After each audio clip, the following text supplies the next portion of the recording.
citizen, if you vote, you are responsible to the entire country that this politician that you vote will lead, and how the policy that you vote will shape that country, right? The fact that a populist racist leader can be elected shows that a lot of people still suffers from the lack of empathy and lack of ability to understand others' pain and other vulnerable communities' struggles, right? What kind of people that do we expect to put in our role? First of all, people who, for example, if this person is white and live in a white society, they're still able to put themselves in the shoes of an immigrant or a black person or other poor disenfranchised person. They can still feel their pain and they can still feel sad and feel that they're able to connect with this person's pain, right? But secondly, if a certain person wasn't empathetic at first, but later on shows an increase in empathy and shows that they can change, they can get their right to vote again. Our sense is clear. We believe that only the empathetic should vote because this is something because this is the best way to protect the rights of minority and the rights of the rights of all citizens of the country. No, thank you. Two arguments in this debate. First argument: why it is okay to limit people's right to vote in exchange for more beneficial vote. They might say that voting is a right to represent your needs and your beliefs. But understand, like any other right, it can be sacrificed and it should be sacrificed when it can negatively affect the fulfillment of others' right. What are we talking about? What is the harm of people who doesn't have empathy to continuously vote? First of all, understand that these people are unable to put themselves in other people's shoes, right? Meaning it is harder for them to understand what is the pain of an immigrant refugee from other countries fleeing from war and working hard just to support their families, right? So this means that they don't see these people's pain, and we say that the reason humans can care about each other is because they can relate and they can connect with the other people's struggles and pain, and this is the reason why in the motion the wording is that the empathy has to extend beyond their external circles, right? What does this mean? If these people who cannot put themselves in their shoes vote, this means that they're less likely to vote for things like universal healthcare, vote for things like quota for black people, because they think this is something that these black people doesn't need, right? Me and that black people have the same standing in society, because this person cannot imagine how it feels, what is the pain for the black people to that extent that they need the quota. This means your movements will be hampered because it is less likely for these people to vote for politicians and vote for policies that will reflect what is better for this movement. But before that, yes. So we think that most people don't have empathy for all of society necessarily, but specific groups within society. Would you allow people with specific forms of empathy to vote? We say that the only people that we should vote is people who can understand how other people feel despite not and have the ability to, like, for example, if you were told that the refugee has to work hard to support their families, you as an empathetic person would cry and would feel for this refugee. This is the kind of person that we support to vote. But secondly, for these people, for people who are empathetic, it is easy to sway them with populism. For example, if you're angry because you don't have a job and a politician says that this is because immigrants is taking your job and you cannot feel the pain of this immigrant and the hard work of this immigrant to get here, it is easier for you to buy this notion, right? It is easier to think that maybe Trump is right and this immigrant is actually at fault because you are unable to feel the struggles of this immigrant, and even if someone told you so, you wouldn't be able to feel it. This means you are prone to electing bad leaders with harmful policies for people. This means you will bring immense harm. If you let these people vote, they will bring immense harm, which is because they don't know how to feel in empathy. We say that this is important because in election, your policy not only affects you, not only affects your community, but also other communities, right? So that's why you have to have big empathy to vote. But second argument then, why people with empathy are actually better voters. What is the characteristic of empathy? First of all, you can feel the pain of other people and it is easier for you to understand them. But secondly, a lot of times if you see this pain and you see the problem doesn't go away, the pain stays with you and you feel responsible, right? Because you are unable to do anything. Why are these people better voters? First of all, in terms of choosing a leader, these people will not pick a leader that is racist, right? They will pick a leader that is more compassionate, more soft-spoken, and have a person who are more personable and who are kind to people. they will not revolve by things like these people are not popular, but that these people is only speaking their mind, because they know that speaking their mind doesn't mean hurting other people. This means that the leader that you choose are most likely to be more human than other alternatives. But secondly, you have a higher social control on the other side of the house, because empathy requires real results to make you feel better, to make you feel, because you always feel responsible because you understand these people's pain.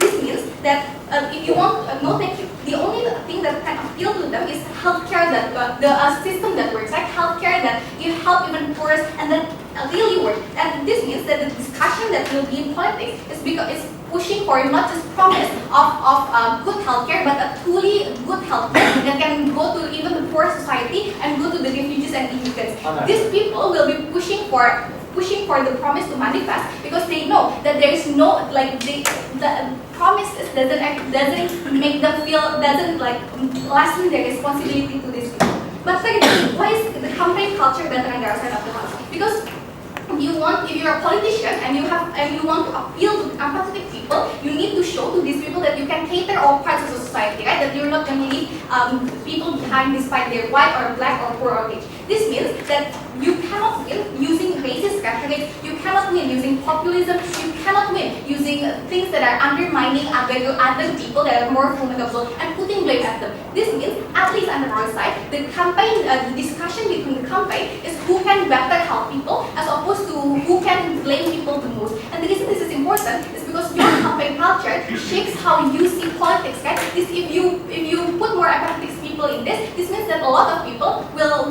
believe more in politics, because they see that the policy discussion is no longer racist and no longer about throwing rhetoric. But even if all of this doesn't work, and at least we send a message that empathy is needed in politics, that empathy is something that is important and should be upheld in society. And this means that these traits will be more rewarded, which means that a lot of people will being empathetic will be something that is rewarded in society and seen as useful. And for all of those reasons, we're very proud of propose. Welcome to your opposition.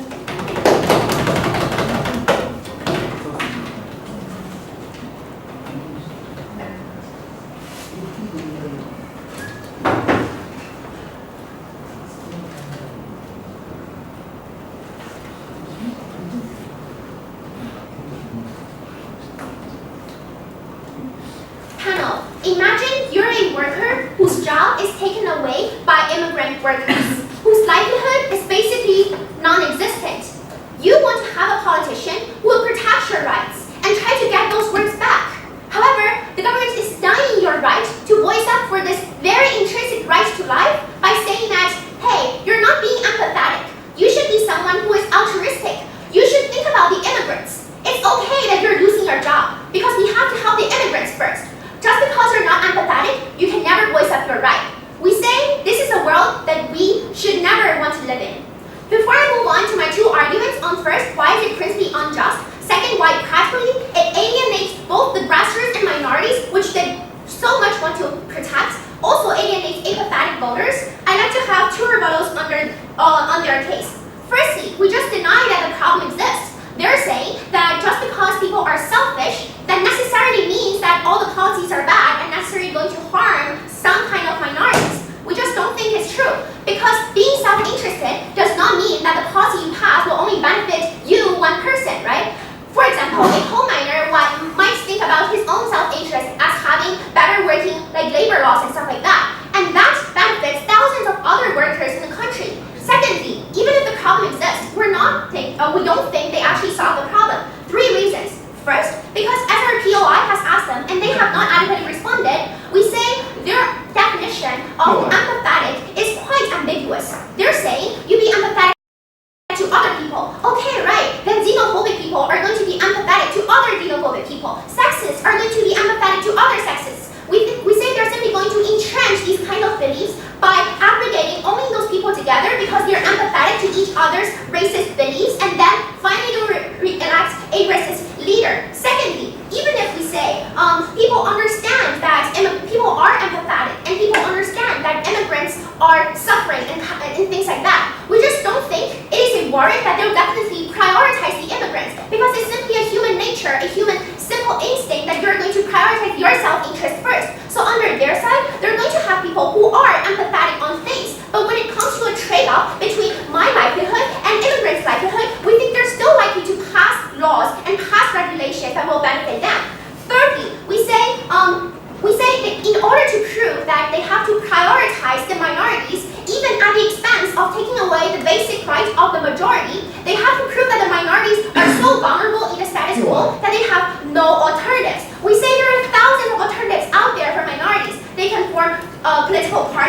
lobby, they can protest, they can resort to international organizations, and a lot of the times minorities are the ones who are the swing voters, so politicians are very likely to appeal to them. We don't think they have proved the urgency here. Now, coming to the first, on the principle, why we think the right to vote is intrinsic. Because firstly, this is a direct derivative of your right to bodily autonomy, because any policy you pass is going to directly affect you, affect your body, and affect your life. We say this right is not dependent upon any kind of external factors, like your religion or your race or how many money you earn. It is only dependent upon the equal agency that every human being has in equality. Second, because we say the state is in itself an oppressive instrument, which means that in order to make it legitimate, everyone has to agree to its government. Everyone has to agree to this oppressive use of power. And this can only be achieved when you give everyone the equal right to vote. Thirdly, we say probably we're going to talk about minors and prisoners, but we don't give them votes. Yes, there are two criteria when we give exceptions to sometimes we don't give people right to vote. First, for minors, is because we say they're unable to make the best decision for themselves. And that means they cannot say people who are not empathetic cannot vote, because the criteria is whether you can make the decision for yourself, but not necessarily for the general public. Second, we don't give prisoners votes simply because they have already break the social contract by causing third-party harm, and they are unable to still stay in the system and gain the benefits. We say it's still not applied to the unempathetic person because they have not caused direct third-party harm when they're not being empathetic. Why is that? Coming to the second layer of the principle, why they're not causing active third-party harm. Firstly, we told you that lack of empathy and prioritizing self-interest may actually cause a lot of third-party benefits. I already told you in the coal miner case. Secondly, we say individual interests and prioritizing individual interests and preferences are actually the basis for creating the greatest and maximizing the benefits for everyone in the society, and that is the basis of democracy. Why is that? Because democracy means a respect for individual interests and preferences. We give the analogy of the free market, right? We say, yes, every actor is a self-interested actor in a free market, but together, when you congregate all your preferences, you will get the best outcome for the maximum amount of people, and that is the purpose of democracy. Second, and that directly clashes with their principle of democracy being a balance of rights. We say, yes, it is a balance of rights. So it comes to their burden is to prove that unempathetic people voting actually harms the balance of rights by causing third-party harm. But I've already told you that it is not the case. That's why they cannot use the balance of rights to justify not giving people the right to vote. Before that, yes. Could you tell me how? On the comparative, minorities are always going to be marginalized under both sides. So we need to compare under which side minorities are less likely to access, to put into, to enter the discourse of democracy. And that leads me to my practical level. We say under their side, minority are more likely to be oppressed. Why is that? Because firstly, we just don't think that empathetic is something that is intrinsic. Most of the time, especially when they have this policy, people need to actively practice, actively to know about the information of people out there in order to pass this task of being empathetic. And that means you need to have the time, the information, the money in order to access that kind of information. We just don't think that a worker who is fearing that my job is going to be taken every day can have that kind of time and capital to access that information. What is likely to happen under their side is that their political system is going to be more skewed to the elite's interest, because the elites who are educated, who have more time and energy to read the news, who actually know what's happening out there, and thus perform better in the empathetic task, are going to further entrench their privilege in the political system. But secondly, and most importantly, those elites are more likely to delegitimize any agenda by the grassroots movement or by the minorities by saying that, hey, they did not pass the test, they are bad voters, all their agendas are bad to the society, we should not care about them. And that's why we say they not only do not like minorities to enter into politics, they further alienate them from the political discussion.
Ladies and gentlemen, first of all, I think it's a fear for government to decide that these are the people who won't care for other xenophobic, right? Because emotion said that people that have high level of empathy, but moreover also can feel beyond their immediate cycle. High empathy means you have the ability to feel others suffer from their perspective, right? So it's unlikely that the people under ourselves are the one that going to be xenophobic, because those are the people who put their shoes in other perspective. That means those people don't even have a higher level of empathy to begin with. I think opposition should play with that scenario. We'll talk about two things in my speech. First of all, whether or not we can sacrifice the rights for this low level of empathic people to vote, right? Because they told you that it's okay to be selfish because, well, you just want to defend yourself, and there is nothing wrong with that, right? We said that there's incredibly a lot of things that is wrong with that, right? Not only they don't respond, that it's your ability is affecting others' right to be fulfilled, but more than that, we say that their rights can be sacrificed. They told you that they are also losing some costs, right? But understand, why people sacrifice in this debate is not as much as what the immigrant might have to sacrifice, right? Probably true, because the immigrant are the one who like cross the sea, and then just in order for them to get a better life, right? These are the type of grievances that is ignored by these people. The fact that these people cannot even feel for those people, don't show that these people have the ability to vote, right? And understand that it may affect others, ladies and gentlemen. We say that it can be limited and it can be sacrificed. But second, understand that most of these unempathetic people in insecurities came from some irrational thoughts, right? Like the immigrants, the reasons why white American, for example, oppose like the empowerment of Mexican immigrant and so on, because they are afraid that they will lose their job, right? But the thing is, all of this time they are just too comfortable with their zones, and zones that they are all of this and they always get this benefit, easy to get job, easy to pay the mortgage and everything. Then they don't have the incentives to self-improve themselves. Actually, it's not the immigrant, but it is like the fault of themselves not improving themselves, right? But what they do is that they try to find some black vote and just blame it to immigrants. Most of the time, these are just irrational concerns that they would themselves make a justification to defend their interests, ladies and gentlemen. We don't think that to begin with, it's even a justified concern and grievances to begin with, right? But lastly, understand that these are the sources that flourish populisms, politicians, and everything that's happening in status quo, right? Because understand that these unempathetic people have the ability to spread this kind of thing and make others feel that probably true, I should not believe in immigrants, right? Trying to put themselves in other selfish perspective for other people, right? That means under their side of the house, what most likely to happen is that there will be more cases in Denmark when you are this allowing people to not have to be marginalized just because they don't speak that Danish, right? Under their side of the house, there will be more populism, and all of this come at the cost of you sacrificing the minority, ladies and gentlemen. The minority, right? That is why, because it affects others, it affects them for their life, for example. It's something that can be sacrificed. What will happen under our side of the house, right? Oh, but before that, second, they told you that it's okay because it benefits others, like they brought you like the coal example and so on. We don't think that's like the majority of the cases, right? Probably in the coal case that is true, but understand that since you are unempathetic to feel others, but the thing is, in order for you to be empathetic, the thing is, there will be some of your right in the end of the day that will be sacrificed if you want to allow immigrants to get it, right? That means under their side of these unempathetic people will still feel attacked in the end of the day when they say immigrant comes, because it attacks my direct interest and my direct grievances. So it's unlikely that these people will push for other policies that might benefit others, right? Because they will always prioritize their self-interest. Because understand that empathetic means you only are unable to see others' empathic point of view. Your only interest is to maintain that your objective is achieved, right? And that means anything that will oppositional towards you, like giving more rights to immigrants, for example, giving more slot for affirmative action for the black, is unlikely that is something you're going to support, and that's why under the side of this right come at the cost of other people. What will happen under our side of the house, right? Before I move on, yes. So your case moves dangerously close to presuming that there is one correct political ideology and one correct way to vote. If that's true, why not just find the most empathetic person and make them the dictator? Okay, here's the thing, right? it's not like we're going to only pursue one political ideology. Of course, the characterizations of you able to feel other empathy shows that you can see other point of view, right? That means there are multiple politics that involve there, right? Because if you probably don't support, if you are probably don't support the immigrants, but you feel more empathetic to other people, that's okay. Because as long as you have a high level of empathy that can experience it outside of your circle, I think it is unlikely that there will be one people, right? But eventually, under ourselves, that doesn't come at the cost of you sacrificing other people's rights, and that's okay. And that is something that we like to defend, right? But second, how then the environment of political voting is going to get better under our self-defense, right? Because under our self-defense, how the minorities will get better protections, right? First of all, even though understand that minority is probably like the most likely people that have higher level of empathy because they already gone through a lot of things. They already know how it feels to starve, right? They already know how to like get rejected to get into to Malta, for example, just because they're immigrants, right? So they already like see others suffering, right? So it is very likely that when these minorities see the similar cases, ladies and gentlemen, they will always also feel the same empathy, the same kind of empathy that other kind of people feel, even though it's not within their circle, right? So minority is going to be defended because we think that they are the one who will be able to vote in this case. But second, even if they won't be able to vote, ladies and gentlemen, under ourselves, that is okay, right? Because like the one that will be able to vote for them are the one that will also care about the concern of the minority because they're empathetic, because we told you the likelihood of what kind of politicians and policy that will be supported, and that is something that oppositions engage with, right?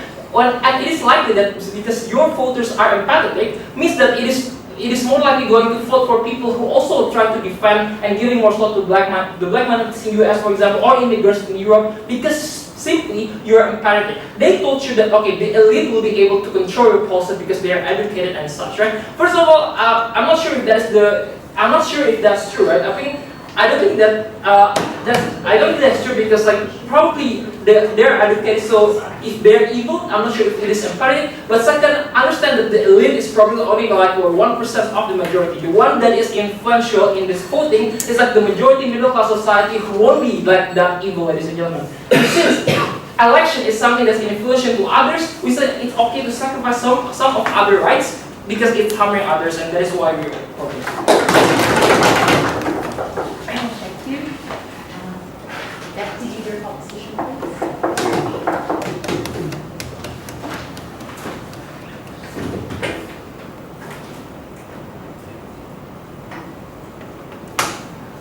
Their case is problematic because it runs into a tension with democracy itself. It is not good enough for them to say that something may come out with better outcomes and therefore we're going to usurp democracy as a whole. Just because it may have marginally better voting is not a good enough metric for them. We already allow people to vote in politicians that do not have the best policies for every single person. We already allow people to vote in based on their own self-interest. We already allowed this for the principled reasons that Stone gave you, and we heard very little response aside from assertion this is wrong. I'm going to chat about two things in this speech. Firstly, what is the principle in this debate? Secondly, how do we get better outcomes? Firstly, on the principle. Essentially, their claim is that we have to be able to understand the refugee, or else we cannot meaningfully vote in a democratic election. That runs into a problem because we told you that democracy must be based on the individual for a few reasons. Firstly, the state itself is coercive. You are giving up rights to the state. They have the ability to monopolize force against you. They have the ability to tax you. They have the ability to enforce legislation on you, which means necessarily that you need some rights back as well. You need to be able to protect yourself from this tyrannical institution. Otherwise, it is a tyrannical institution. So, there's always an aspect of self-interest rather than just mutually assured interest as well. But moreover, we told you that it's not necessarily mutually exclusive as that you voting for yourself also harms the refugee. Even if it does, it is still right because voting in self-interest is something that is ultimately allowed. Well, the question that they try to avoid is whether or not it's legitimate to vote in your own interest at all. Because if you can vote in your own interest, then presumably that principle extends to allowing voters that may vote in their own interest to vote in their own interest. So they never answer that question as to what happened if an empathetic person still votes in their own interest. Then they said, oh, it's harmful because your vote affects others. But crucially, the vote also affects you. Legislation also affects you. We think the best placed person in every single democracy to stand up and speak for yourself is you. So, if something is directly harming you or directly harming your family, then just because someone else is empathetic and might care about you doesn't mean that they're going to vote in the best way for you. We say that that's patronizing to claim. Finally, second to last, why not just like place the most empathetic person as dictator, right? Like, it's kind of asked in jest, but they actually didn't provide a response to it. Because the presumption of their case, and they didn't draw a line, I hope CG does this, and I'll give you the opportunity to later, is that there is a best way to vote. There is a right and there is a correct way that citizens can represent themselves within democracy. If that is the presumption, and we leave no room for self-interest, then we think that there is no room for democracy as a whole. Finally, this is practically important, right? Because even if we ignore the principle, less empathetic people should have their beliefs protected as well, right? They justified why these people might not have the right to vote. They didn't justify why these people have the right not to be protected from the government in certain different policies. We think that's something that was harmful to them. Second, I want to talk about how we get better outcomes, but I'm happy to take a POI from closing. Okay. On whether or not you are extremely informed, we would rather say that most people are more informed about the details of their own life and what policies would help them than an average person living 10,000 miles away from you. That's something that I'm going to touch on very soon. First thing I want to point out on better outcomes is that they're kind of swirling the motion, right? Because when you say you have empathy for people outside of your immediate circle, that means like empathy for like people outside of your immediate family. That could mean, for example, other coal miners. That could mean other conservatives, other people with similar beliefs to you. And it makes sense that most people have empathy that extends to this certain group of people rather than to all people, right? Because people similar to you that have similar beliefs to you are more easy to step into the shoes of. So it's much more likely that people are going to be empathetic in that way. If that characterization is true, all of OG's case is taken down because presumably the conservatives who are like sexist and racist and want to get refugees out are also going to be able to vote because they sympathize with each other and other coal miners and whatever that follows. But secondly, this alienates the worst off. Why? Because you can't always afford to be empathetic to others in terms of your vote, right? Let's take this as true. You have a limited amount of political capital as a voter. And the simple reason why is because most voters only vote on one or two issues. So if you are forced to be a highly empathetic person in order to vote, and you are forced to vote on issues that don't matter particularly much to your personal life, then you, in that bad position, may not be able to be empathetic and vote for yourself at the same time. So for example, if you were just laid off from your job, and you think a new economic policy may benefit you, but since you are so empathetic, you have to vote for other policies like green policies, like refugee policy, and hinge your vote on that instead, you have less ability to represent yourself. Now, note what happens as a result of this, and this is crucial. Self-interest is needed for better votes, and this is a direct comparative between our sides. Because their claim is that you get more empathetic people, which generates better outcomes. We claim that we need more people of these minority groups who would be excluded on their side because they cannot afford to be as empathetic, because that leads to better policy outcomes. Why? Because when you have generic care for other individuals, that leads to generic policies. Now note, being empathetic does not mean you have the best information. What leads to better information? It is because you as an individual are A, voting as a hinge on this issue, which leads to more specialized policy, and B, you have more insight into this issue, which means that, for example, like after the Haitian earthquake, just as an example, pure empathy didn't help, because when we sent a bunch of shoes and shirts over, that destroyed local industry and actually didn't help the people on the ground. We would contest that these people are best placed to represent themselves when you do not allow them to, because these people are not as so-called empathetic because they care about themselves most. We think that was an unjust taking away of their rights. So those broad policies are not necessarily needed. We already have broad policies, like affirmative action, like telling police officers not to shoot black people. What we really need is specific policies that other people that are empathetic may not know about. Second to last, apathy.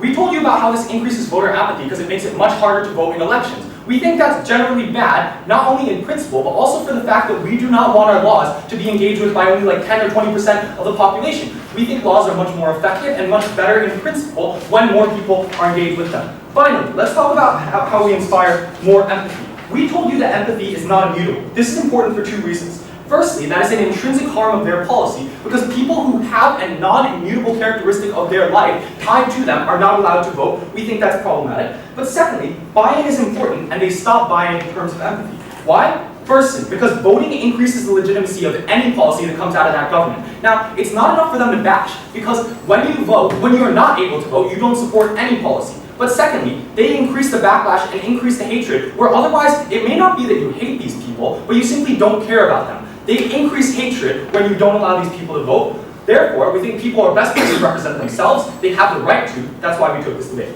Thank you.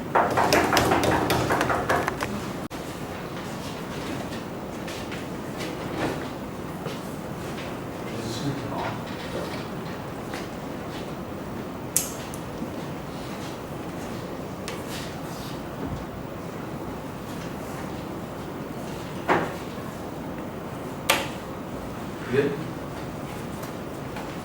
The principal clash in opening half, and unfortunately continued by CG, is merely a clash of principles that ultimately come down to the burden. So the question that we're going to answer after these clash is who can best maximize the interests of minorities and whether or not this is a legitimate vote. I'm going to focus on two extensions of the speech. First of all, I'm going to talk about why pragmatically this shifts politics to become a war on information, that you change disenfranchised individuals. And secondly, beyond the mere assertion that the poor will be disenfranchised, I want to talk about why empathy cannot be taught and why people are going to be perpetually discriminated against. Before that, just one piece of extraneous rebuttal as to why the idea of populism is bad. Because the main claim that we get here is that populist leaders are bad, which is why we want to have empathetic voters to vote against them. A couple responses here. One, they didn't explain this. Often seemingly bad governments that represent the poor are good, because what it results in is it shifts politics. So Trump might be able to represent the poor, but the election showed that it generated greater visibility for the poor, which shifted politics in a way that caters towards the most vulnerable minorities as well. Note that the poor also form a sustainable voting bloc. So even on the comparative, even if we vote populists in, you still have greater visibility for minorities on our side. So now, first point of extension. While we change politics to become a war on information,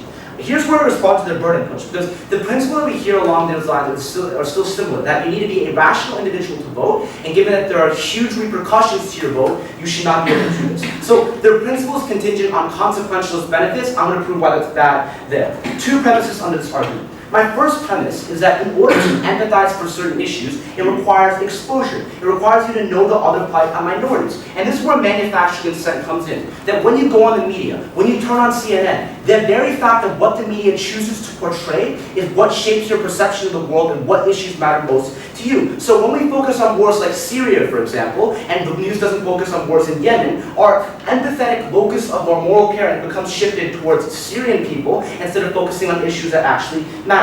My second premise here, I'll get more why that's relevant later, is that people do care about their rights. So at the point at which you do disenfranchise the people who are not empathetic, what happens is they want to find some other alternative to maximize their rights, given that the end-all be-all of expression, i.e. the vote, is now not in the hands. So this means that aggressive voters will then pay the media to then portray what matters most to them, and they will trick voters. They feel that there's a high level of empathy. But if you have a bunch of clashing interests, like caring for immigrants, caring for minorities, caring for single-issue voters, caring for people who care about abortion, there's a limited amount of policy and political capital that you can expend on this. Three impacts here. First of all, you make politics further a domain of the rich. Why is it the case? When we look in the status quo, the rich have disproportionate control over the media. They have things like interest groups that are able to lobby Fox News, that are able to lobby CNN. Given that I've proven to you that the media is catering towards our perception, what happens is that the rich can now pay the media to say, empathize with our concerns, do not care about the poor. So extending on OO's claim, and they want to talk about a gap in understanding. That gap in understanding is further on their side of the house when you prevent these people having expression, and now you only amplify the rich. What is the comparative on our side of the house? We do concede that politics is an imperfect world, that the rich still do have a voice. We think it's comparatively better when the poor are able to wage that war through the vote. On your side, they're disenfranchised. More on that later. No. Secondly, you get poor policy. Recognize that there are a bunch of disenfranchised minorities in the status quo. So when you have to cater for immigrants, and at the same time you have to cater for minorities as well, what happens is that you have to create policy to the lowest common denominator, which might not best suit the interests of people. So what I told you here is that the strategic shift towards a war on information is comparatively bad, because you only further the rich's control of the media. We think that is a terrible impact on their southern house. Before I move on, If you can think negative about this as good, meaning this is something that is positive. Under your side, people can just lobby to push the policy that doesn't even have positive for the poor. Here's the thing.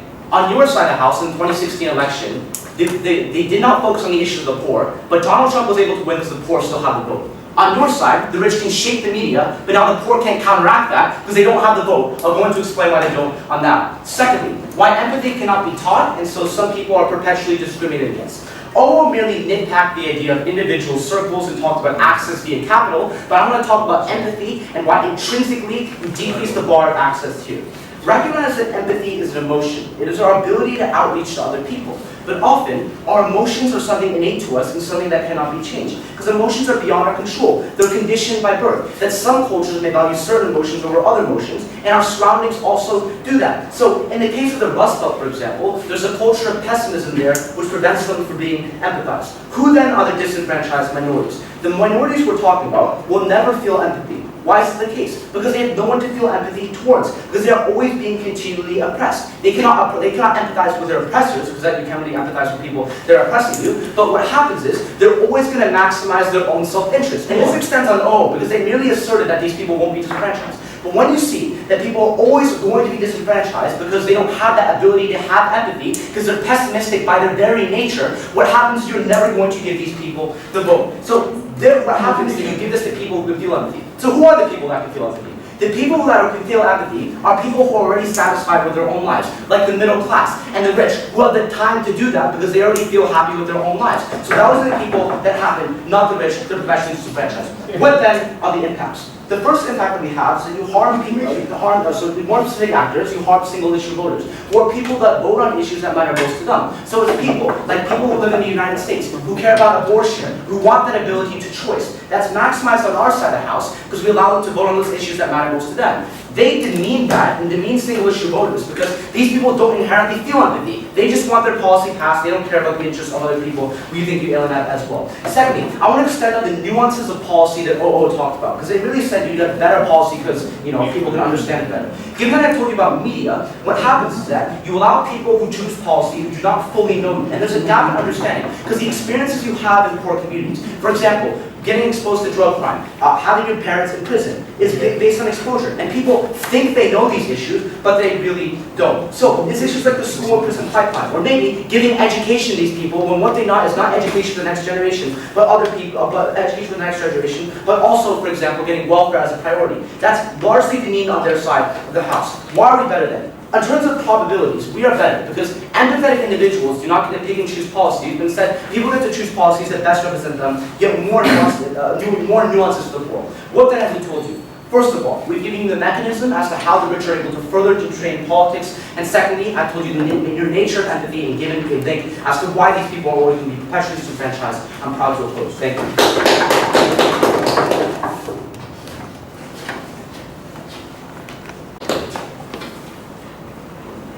I'm going to talk about the principle, then on minorities, and then finally on what politics look like after this policy has passed. So firstly, let's just quickly clarify what the principles look like in today's debate, right? Opening opposition, we think, gave a very fair reason why we think voting rights are probably something that most people deserve to have. Now, closing government's only contribution on this point was that, sometimes these rights have to be compared to other rights. That's why Lyndon said, sure, we'll take you on your best ground and we'll explain to you why, even though all of your extensions talked about things like circumstantial equality and preemptive measures, why if we can win the pragmatics, it probably means that all of your principal justifications only really help our side. So importantly, that means most of this debate relies on clash 2 and 3, which are the impacts on minorities and whether or not the political system after this is going to work properly. Firstly then, on minorities. The argument coming down government bench is largely that apathetic people don't care about minorities, so they don't actually have enough voice. We gave you 3 clear things down the bench, right? The first thing, and this is the thing that Lyndon importantly told you, was about who these apathetic people actually were. Because uniquely he explained to you that oftentimes minorities are the ones who are actually apathetic. And there are structural reasons why this is true, right? Because they're much more likely going to be growing up in an environment that makes them self-interested. They're much less likely going to be be able to interact with diversity, like a government side wants them to be able to do. There's structural and geographical regions where they're oftentimes the ones who are kept most so in their own circle, and they have to care and prioritize about their own problems above other people. That was why we told you that in the vast majority of circumstances, the people who are empathetic were the upper middle class or the rich people who had the ability and the freedom to be able to express themselves through charities and learn altruism. Whereas a lot of people, by the culture and the circumstances that they were born, probably weren't given such easy access to these areas. And importantly then, that meant that a lot of minorities got discriminated against, right? Because single issue voters that didn't care about the people who oppressed upon them were probably not the actors that you wanted to discriminate against. Because those are the people that needed voice the most. So importantly then, we told you that minorities would lose their own voice. So even if maybe on their side you have some vague mechanism to get more policy, they don't even have the ability to advocate for the policy that they truly want. It was much more likely then you would get much inaccurate information from their side when you just have empathetic people who think and feel as though they understand the plight of those who can't even vote and try to pass policies on their behalf. The second thing we told you was that empathy is largely focused on the subjective, that is to say the emotions behind it, right? And this also is problematic when it came to passing policy, because the same objective harm oftentimes has a very different subjective measurement when it comes to different actors, right? A rich person probably cares a lot more when they miss a meal than a poor person, and thus the impact on that rich person is probably a little bit more. The problem then is that when you empathize with the emotions and the subjective harm that is felt by individuals, it becomes quite problematic, because oftentimes very tangible and objectively worse situations are going to be deprioritized, because those are the ones that are able to be endured by the people who grew up in those situations and circumstances, the ones who are able to learn to tolerate with the pain. Whereas those who are most sensitive, the ones who tend to already be very privileged, were the ones who would likely be prioritized in an empathetic situation. Probably not going to be very well for trying to solve minority problems. Sure. Even if you're best, just by taking away the ability for these minority who are unempathetic to vote also takes away a large chunk of the voter base that is willing to vote for them. Because you can't say that every empathetic middle class is going to represent every single discriminated class, right? There's oftentimes, probably very likely, going to be certain people who are going to be neglected, which oftentimes can be extremely problematic, right? Thirdly then, they kept telling us about why the status quo doesn't work and minorities are discriminated against. But we don't think that's true, right? You do have to look at the comparative here. In the status quo, although yes, minorities are after all minorities, so sometimes they cannot win all majoritarian decisions. But what they are able to do are things like winning the 2016 election, where like poor people who are constantly disenfranchised in a system of capitalism were able to vote for Trump, regardless of whether or not he is a great leader right now, right? But the important thing here is on the comparative, you then had to engage with the political analysis that Lyndon gave you, which we said largely didn't actually get engaged with. So then thirdly, what did we say the world of politics likely looked like after this policy was passed? And there are two important things to note here. The first thing is that non-empathetic voters still want to be represented, right? Especially in established democracies where they got used to being represented and now all of a sudden had no say whatsoever. But the second important thing to note is that empathy requires on exposure, right? And Lyndon explained to you why this oftentimes meant that manufactured consent or the importance that media can play upon our information and the ability for us to make decisions can oftentimes change our exposure to different groups. And that meant that even though your people are extremely empathetic, the ability to create change depends on whether or not they were able to empathize with the right people. And that's why they gave you two important impacts here. The first important impact is that politics oftentimes would become a war of media or a war of exposure, right? It becomes the instance where non-empathetic or oftentimes very rich people might oftentimes try to push their plight onto the people who are empathetic. Why so? Because they do still want to be represented, right? These non-empathetic people are, as you characterize, the ones who are quite self-centered, quite want their own important issues to be addressed, and those are the people that are likely to take advantage of the system, right? They understand that empathetic voters can be easily manipulated on an emotional level. They only need to be presented by a problem, regardless of whether or not that problem is actually as legitimate as you say, and then they will vote for the issue that they see most often. So then we tell you that in a system like this, politics are much more likely going to be manipulated by the non-empathetic voters, right? And if we were truly to stand on their characterization of empathetic people, they probably wouldn't even try to resist this, right? Because they're empathizing with the problem or the plight of the non-empathetic people. Importantly, that then means that you're much less likely going to get policy that accurately actually can represent the people who deserve to be represented. And on their side, the only rebuttal coming from government whip was like, more informed people is good. We would say more information is not good if you're being misinformed by the people who purposely are taking advantage of your empathetic abilities to try to make sure that you vote for the policies they want to pass. The second thing we explained to you was that what happens then when non-empathetic, very self-centered, oftentimes racist or xenophobic people get shut out, right? The way they then express themselves or they express their xenophobia or racism is probably through something that is not as political. And that can oftentimes be problematic, right? Because democracies do, to some extent, legitimize decisions even when they go against your own way. Because you understand that to some extent you were represented or you attempted to be represented. The point at which you explicitly negate any ability for them to be represented was the point at which you take Trump supporters and you turn them into rioters, the ones who would then truly commit the most atrocities upon the people who needed to be protected. We're very proud to oppose. Alright, thanks everyone. These first brackets were the hardest for me to resolve. But then I gave the second to opening op, the third to closing gov, and the fourth to opening gov. I will try my best to spend the most time on OO versus CG because to me this was like the hardest to resolve in the debate. So I'll start with opening gov. I think it's fair to say your vote has an effect on third parties. The answer to you of opening op is, but it also has an effect on yourself. And why are you arguing that we must preference the effect on the third parties? When if you vote against your interests, you are also harming yourself, which I think needed a clear answer. And I think closing gov provides a bit of that answer when they are like, well, we're just gonna have to weigh here the history of suffering of minorities and oppressed communities versus yourself. And I'll explain why this eventually still wasn't enough to put you ahead, but that needed to be clear from OG. It was clear to me that you can recover your right if you learn empathy. I think closing gov does a bit of a better job of explaining why they believe that it is something you can learn and how this policy incentivizes learning it because it's the state putting together a narrative that incentivizes it, right? In terms of changing the incentives of politicians and making politics less alienating because now politicians want to be more inclusive and are less likely to be nationalist or pandering to just specific groups. So I think in the first version of this argument, when it was first made, it's fine.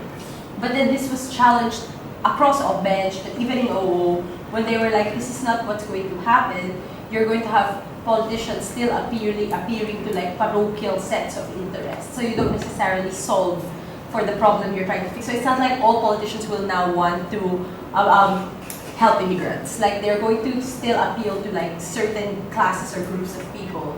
Or you're gonna have misinformed policies. This argument isn't really analyzed very well at OO, but they do say it. You're gonna have misinformed policies. Because if you have empathy, you're easy to persuade to care about anything. So it doesn't mean the policies you'll end up voting for are good policies, because you can have politicians going, oh, dole-outs, oh, shoes, or whatever, but that doesn't work. So in that situation, I think there's a bit of a logical gap between the feeling of empathy and necessarily politicians espousing good policies, right? Or at least you were challenged and probably needed a stronger response. They go, your self-interest, you acting in self-interest does not always harm others. Sometimes there are good social outcomes that result from you acting in your self-interest, which I think is fair, I think should be developed more, and I'll talk about OO in a bit. But your only answer was this is less likely to be true. But I would have wanted to see an explanation of why you think this is less likely to be true in the greater majority of cases. You say minorities know what marginalization feels like. I think this is asserted but needs to be proved more thoroughly. I think they also assert the opposite, which is minorities don't, because who are they going to feel sympathy for? Their oppressors, which is not unreasonable. To be honest, I think closing gov has a more persuasive take on this, which is in the worst case. So if we lock out minorities, we still end up with a more empathetic middle class anyway, so why is that a bad thing? Also that the minorities will have a greater incentive to be trained to feel this empathy under your model, right? So comparing OG and CG, we think CG answered some of these questions a bit better than OG. Now we'll talk about OO and compare you and CG. So with OO, I think there are a lot of really clever ideas. My biggest criticism of OO is they're presented in a very scattergun way.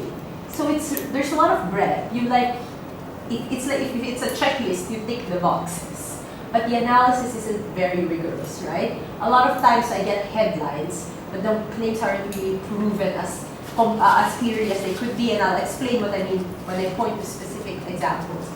sometimes also the analysis veers on using the status quo to defend the status quo, like we allow people to vote based on their interests because that's how we do it. I'm like, yes, but sometimes it's bordering on tautology because they want to change it precisely, right? You do give me some explanations, but they appear in bits and pieces in your speech. So one, it's an extension of your bodily autonomy. Two, the state is coercive, it takes things away from you, so you should have a way to influence its decisions. At some parts you were like, you don't deserve to lose your right because you want to promote your interest. And I'm like, but they're saying you do, and that is our debate. And this is just repeated. So a bit more analysis rather than describing describing the status quo. And tell me why it should be like that, right? I think this is also again promising when you go, why are we assuming that self-interest will always lead to the worst social outcomes? As a matter of fact, self-interest sometimes leads to what good outcomes, like good labor policy and things like that. That one example I found persuasive, but I can't fully credit because you don't really come back and defend it when they assert, is this actually true? And like don't really spend time on it. But it's not unreasonable that selfishness isn't always a bad thing. I do think more work could have been done from your side to like push back stronger against this. There's the argument that you make that this is going, so we will have empathetic people, but parochially empathetic people who are just going to be empathetic still to their specific class. I mean, that's fair enough. Don't hang your hat on that too much. Just assume the best case, that you will actually have like people overflowing with compassion for real others. And even then your case can fly anyway. The best parts of your case can still fly. So both of you have this argument that minorities are going to be less empathetic. I think closing up explains it more persuasively because your explanation is elites are likely to test better because they just have time to like review for these tests and orient themselves towards an empathetic mindset. And I'm like, sure, but if this leads to them voting empathetically, is that necessarily a bad thing, A? And B, I think their explanation of like minorities have a hard time feeling empathy because they're the ones oppressed and there are structural variables that hamper the ability for empathy to develop, geographical seclusion, all of these things just seems a bit more intuitive. Ultimately, I'm not persuaded by this minority argument on both teams because I'm like, all right, potentially lock out minorities from the election, but if you have a more empathetic voting bloc, why is this a bad thing? So it's the other reasons you gave me that persuaded me. The single issue voters, abortion, and that empathy makes you vulnerable to misinformation. So there are two lines that you start off on at OO but don't fully develop that CEO kind of runs away with. One, that there won't be much buy-in to the policy of people who are disenfranchised. So what does this look like and what does this mean? Because you're saying they won't buy in. They're saying they'll just make themselves more empathetic, right? And then that generic care equals generic policies, good label, not really developed, which is people are just vulnerable to like drama and sadness, but they're not thinking it through, where they go, but there's no reason to believe that you won't be an informed, empathetic voter, right? Off the bat, between CG and OO, so CG, I think you have answers to OO, or at least you have your own version of the narrative. But I don't see you necessarily breaking the deadlock. So at best, what I have are deadlocks for some things. So they're like, this will be misinformed empathetic voters. And you're like, why will they be misinformed? These voters will inform themselves and take it upon themselves to inform themselves. I'm like, you know what, either case might be true. But given that you are responding to them, I probably need you to provide me with more evidence of why they are likely to not be stupid empathetic voters. They're like, the voters who don't get to vote will not buy into the system anymore. They'll not feel a sense of ownership over government policies. You're like, no, they will be incentivized to become more empathetic so that they can vote. And again, I'm like, either of you is correct here, but you're coming after them, so you probably need to do a bit more of explicit comparison. I really like the part where, like, in the worst case, the poor are disenfranchised, but you have empathetic people voting. But in the end, I feel that is still defeated because you're not able to show me that this vote is going to be a vote for indeed better policies anyway, right? So OO starts that analysis. I'm not super persuaded of it at the OO stage, but it is there, right? So it's not just to show that the vote will be a more empathetic one, but a more effective one. That it will actually result in more effective policies at this point. So that next step wasn't quite made. In terms of, I do think and this again makes it close, I do think you spin the prisoner argument really well. You're like, prisoners have failed society. They've demonstrated a lack of regard for society. This policy is an extension of that. It just proves it's not a fundamental right. I'm like, okay, you've taken down an analogy, that's fair. At the same time, I'm also not persuaded that the restrictions that we're imposing now on self-interested people are merely procedural. Like, I'm convinced that there are genuine harms to them as outlined by OO, like in terms of their ability to hang on to their jobs and stuff like that. So perhaps this is a bit more than that. So probably need to give that argument a bit more credit. So it's not that I think OO's arguments necessarily defeated yours. In a lot of situations, I think both teams are like deadlocked. But since you are coming after them, I probably wanted to hear more concrete answers.